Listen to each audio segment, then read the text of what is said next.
Bonjour mes déçus co-créateurs, c'est Lilou, je suis à Paris au Salon Zen et je viens de faire une belle découverte. J'ai décidé d'interviewer Kevin qui a 22 ans, qui interprète les rêves. Ça fait déjà 8 ans qu'il interprète les rêves et c'est un peu un sujet quand même qui nous tous touche, hein, parce qu'on rêve tous, même si on s'en souvient pas, on rêve tous, n'est-ce pas Kevin? Tous, on rêve tous, obligatoirement on rêve tous. Et comment ça se fait que ça t'a plu d'interpréter les rêves? Tu t'es intéressé à ça? Tu as lu des livres? Tu as peut-être étudié avec quelqu'un?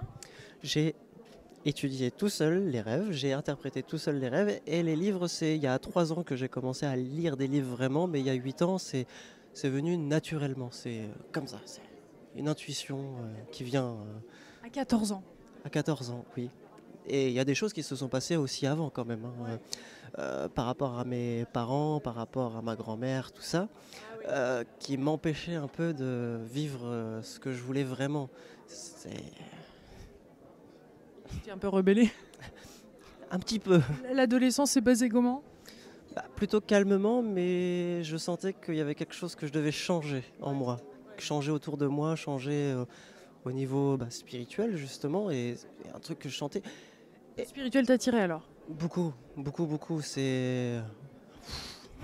Qu'est-ce qui Franchement. t'attirait en fait? Quel était le contraste que tu étais en train de vivre entre la matière et peut-être la spiritualité en grandissant? Les visions, les flashs que j'ai pu avoir, les gens aussi, les ressentis au niveau des gens. Quand je sentais de la négativité, je voulais pas aller vers ça. J'allais toujours vers la positivité, les gens calmes, les gens posés, vraiment ancrés dans la matière, vraiment qui sachent ce qu'ils veulent. Est-ce que tu fuyais? T'es sensible? Très, très sensible, très, très, très sensible. On est plein de sensibles en fait et on s'est protégé un peu de manière des fois bizarre. Ah oui, un peu. Je veux plus parler à personne. C'était un peu ça moi au début. Je veux plus parler à personne. Je vais apprendre ce que j'ai à apprendre et après je le sortirai quand ce sera le moment.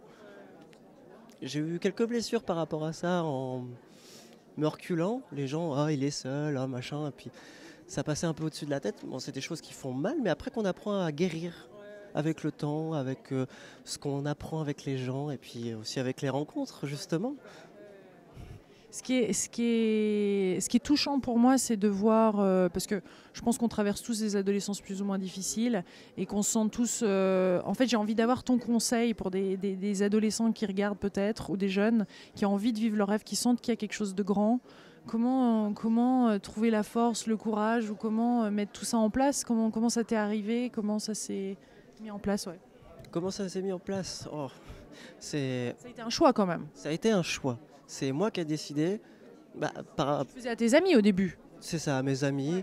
Au début, je disais à ma grand-mère, ah, je veux faire de l'interprétation des rêves, je veux faire un peu de magnétisme, je veux faire un peu de. J'ai envie de me lancer. N'importe quoi, c'est un petit peu ça, j'y crois pas. Et 3 ans après, elle m'apprend que mon arrière-grand-mère faisait du tarot.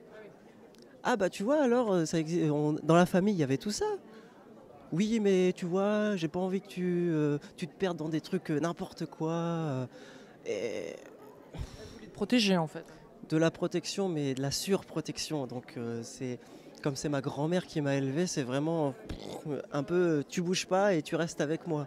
Ça a été dur quand j'ai commencé à déménager cette année. J'ai déménagé cette année. Je me suis un peu détaché, puis je vis avec mon ami qui m'aide au niveau des rêves justement. Mais tu n'as pas fait d'études là-dessus. Enfin, je veux dire, tu as un parcours un petit peu atypique. La plupart des parents ou des grands-parents, ils essayent de dire tu feras une école, tu vas étudier, tu vas aller faire une école de commerce ou de je sais pas quoi, ou la fac. Toi, non. Moi, ma grand-mère, c'était il faut que tu ailles un métier, donc tu vas apprendre. Tu vas apprendre. Donc j'ai fait un BEP logistique et commerce complètement loin de tout ça. Ça m'a pas plu. Je séchais les cours tout le temps. J'y allais jamais. Et à la fin, on m'a dit tu n'auras jamais ton diplôme. J'y suis allé. J'ai eu mon diplôme quand même. Et j'ai dit non, stop. Moi, j'ai envie de faire autre chose. J'ai envie de faire autre chose. On va parler de l'interprétation des rêves, qui est ce qui te passionne. Qu'est-ce qu'il y a dans les rêves? Qu'est-ce qui se passe pendant la nuit? Alors, il y a 5 phases de sommeil déjà. Et on rêve pendant l'état paradoxal.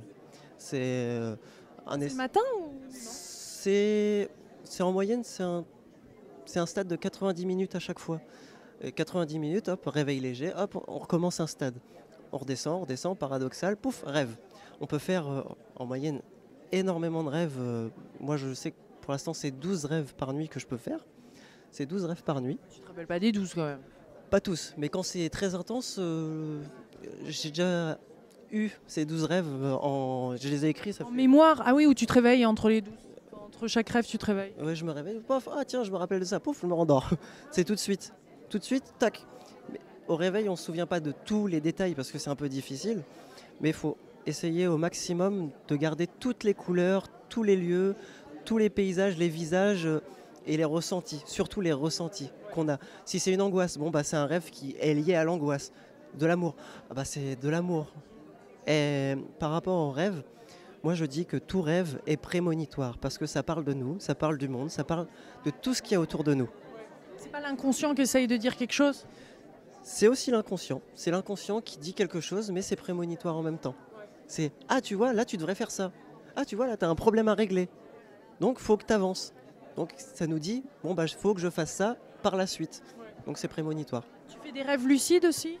Rêve lucide, oui.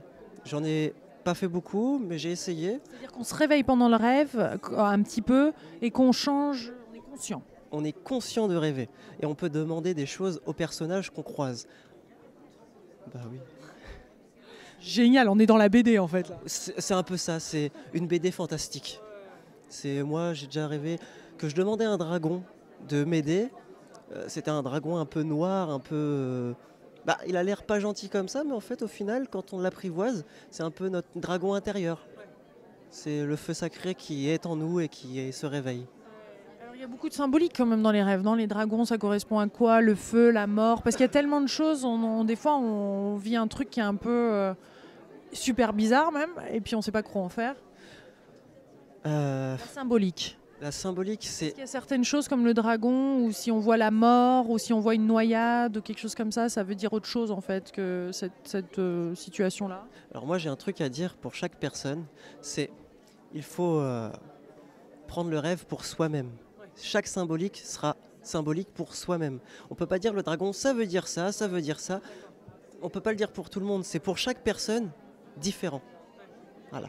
Est-ce que tu dis à un petit enfant ou quelqu'un qui... Enfin, moi, je me rappelle quand j'étais petite, c'était toujours le même rêve. Tu sais, le gros monstre qui arrivait, j'essayais de me planquer, j'avais peur et j'étais là, oh là là, je vais me faire... il va me découvrir. Qu'est-ce que tu penses du rêve qui est récurrent comme ça et qui est traumatisant chez l'enfant ou chez un adulte? Ou chez un adulte aussi. Ça nous donne un message à comprendre.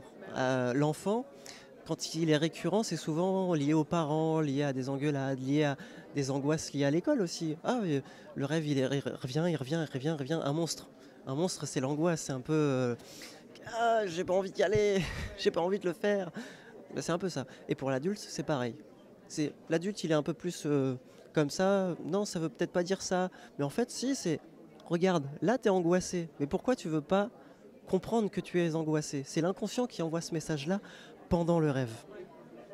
Donc ça permet en fait, au lieu d'avoir des dégâts quelque part dans notre vie, des conséquences, le rêve nous permettrait d'anticiper. C'est un nettoyage de l'inconscient. De l'inconscient, pardon. Il n'y a rien à faire, franchement. C'est juste à rêver. Juste à rêver et puis méditer, se relaxer et vivre le moment présent. On n'a pas besoin spécialement de s'en rappeler. Je veux dire, en fait, il y a un travail de nettoyage qui se passe dans la nuit, point. Mais des fois, c'est prémonitoire. Des fois, il y a des gens qui ont des flashs sur des événements politiques, sur des événements de leur vie. Oui, c'est comme je disais tout à l'heure à une dame, on est tous interconnectés. Donc télépathiquement, le rêve, il va pouvoir parler à une personne, à une autre, à une autre, à une autre, à une autre. Et ça va faire un lien et puis ça va donner un message. On pourrait tous se retrouver pendant la nuit et puis se retrouver puis vivre ce rêve. Oui, c'est ça. D'ailleurs, je fais beaucoup de rêves avec les anges aussi. Et les anges, télépathiquement, ils se servent du rêve pour nous parler, pour nous envoyer des messages, qui est parfois vraiment très, très, très, très, très symbolique. Et là, pour le comprendre, c'est un peu plus compliqué. Mais c'est... T'as pas de problème avec les anges, toi? Pas du tout. Ils sont là. Ils sont là, ils sont autour, ils sont là, ils sont partout. En nous aussi déjà, avant toute chose, en nous. Comment tu ressens d'autres de ton âge à qui tu parles de ça? T'en parles facilement ou tu le gardes un peu pour toi Avant, je le gardais beaucoup pour moi. Et maintenant, je le sors, ça passe ou ça passe pas. C'est les gens, ils n'ont pas envie d'entendre, bon bah tant pis. Mais Tu vis ton truc. Voilà, c'est moi, c'est mon rêve, c'est mon rêve, hein. C'est mon rêve, j'en parle. J'ai créé une section bien-être à l'association familiale d'Évreux pour les rêves justement. Et, de là, et j'ai fait un salon du bien-être aussi, à Évreux justement. Donc c'est pour ça que je vis mon rêve, peu importe ce que les gens disent. Faut se laisser vivre, faut pas entendre les préjugés, les ah toi t'es nul, ah toi tu t'arriveras jamais, comment ça se fait que toi tu fais ça, non, on laisse de côté. On entend, on fonce.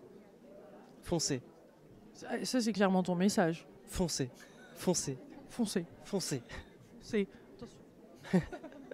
maintenant. Maintenant, C'est oui. maintenant, hein, parce qu'il n'y a que maintenant, on est d'accord. Il n'y a que le moment présent. Que le moment présent, c'est maintenant. Il n'y a pas d'après, il n'y a pas d'avant, c'est maintenant. Merveilleux. Bah, écoute, merci beaucoup, Kevin, de passer ce petit moment avec moi et puis de partager ton histoire et tes leçons de vie. C'est chouette. Avec grand plaisir. Merci et plein de gros bisous à vous, mes décieux co-créateurs de Paris. On vous embrasse très fort. Beau rêve.